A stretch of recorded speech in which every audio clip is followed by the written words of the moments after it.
Hello दोस्तों, स्वागत है आप सभी का आज के हमारे इस नए वीडियो में। आज के इस वीडियो में हम पढ़ने वाले हैं ट्वेल्थ क्लास का एक ट्वेल्थ क्लास के इंग्लिश का एक नया चैप्टर, जिस चैप्टर का नाम है माय ग्रैंड मदर्स हाउस। और इस चैप्टर की जो लेखिका हैं उनका नाम है कमला दास। ये कमला दास जो है वो एक इंडियन पोएटेस हैं। चलिए दोस्तों, बिना देर किए हम आज की इस नए वीडियो की शुरुआत करते हैं।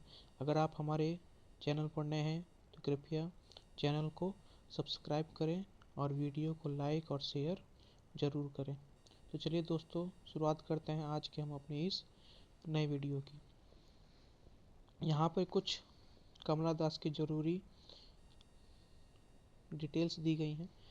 कमला दास का जो जन्म हुआ था वो था 31 मार्च 1934 को।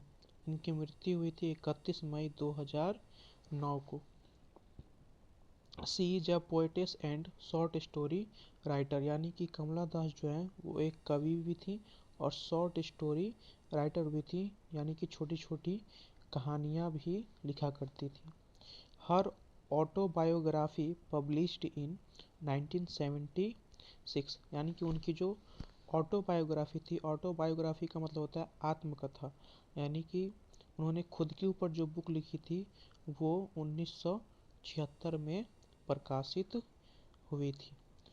सी was short listed for the Nobel prize for literature in 1984, यानी कि उन्हें सन 1984 में नोबेल प्राइज के लिए लिस्टेड किया गया था, मतलब चुना गया था।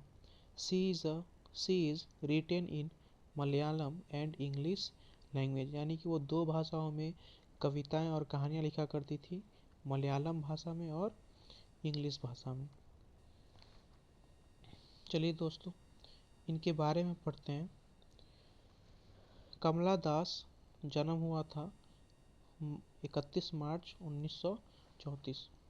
Poet and short story writer, has earned A respectable place in both English and Malayalam, यानी कि कमला दास का जन्म 31 मार्च 1934 में हुआ था।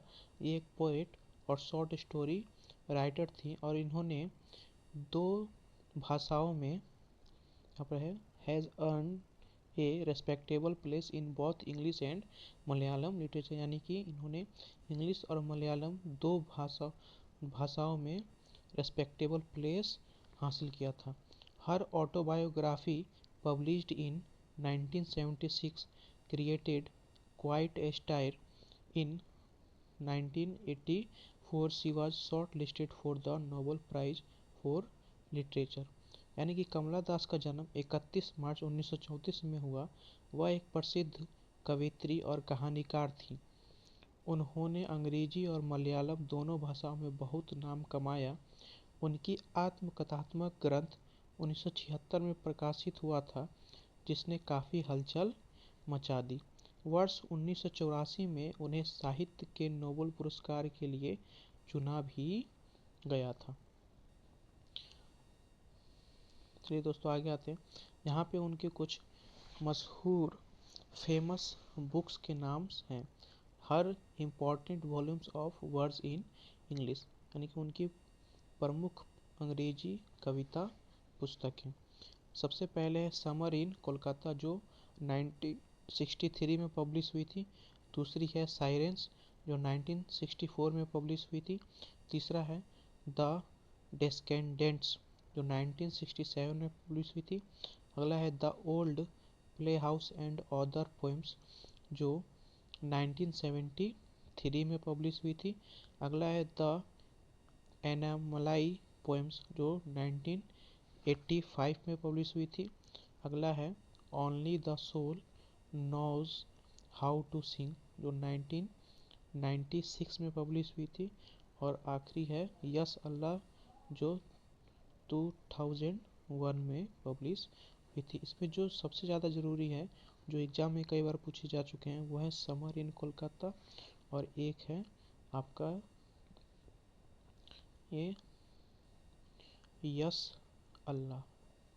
ये दो जो हैं वो काफ़ी बार आपके एग्ज़ाम में, बोर्ड के एग्ज़ाम में पूछे जा चुके हैं। चलिए दोस्तों आगे बढ़ते हैं। आगे, Kamala Das poetry is primarily autobiographical and her theme is love of a lonely heart, love with never ending passion, lust, greed and hunger that never satiate। यानी कमला दास की कविताएं ज़्यादातर आत्मकथात्मक होती हैं, अर्थात वे अपनी जिंदगी, अपने अनुभव और अपनी भावनाओं को कविता में व्यक्त करती थी।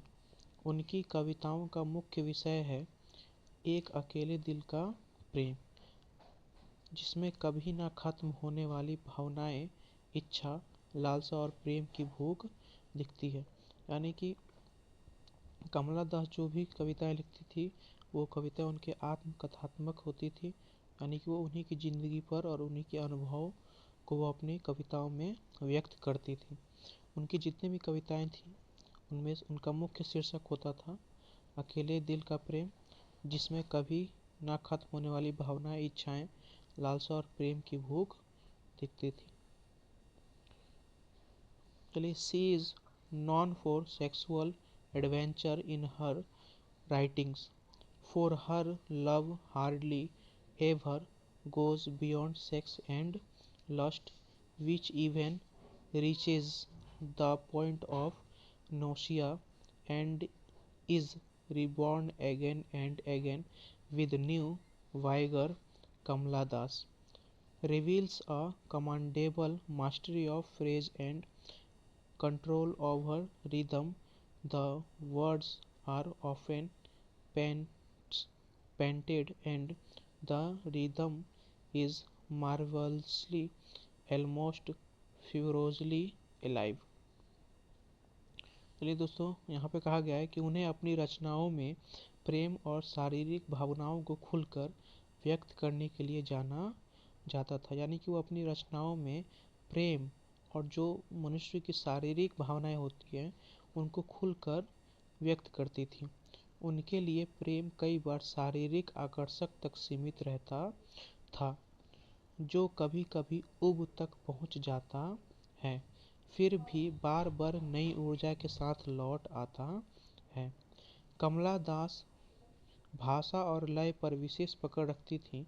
उनकी कविताओं में शब्द चित्रों की तरह उभरते हैं और उनके लय बहुत ही जीवंत और प्रभावशाली होते हैं। चलिए दोस्तों, आज के लिए इतना ही है। अगर आपको ये वीडियो पसंद आई हो तो कृपया वीडियो को लाइक करें, शेयर करें, कमेंट करें और हमारे चैनल को सब्सक्राइब जरूर करें। धन्यवाद।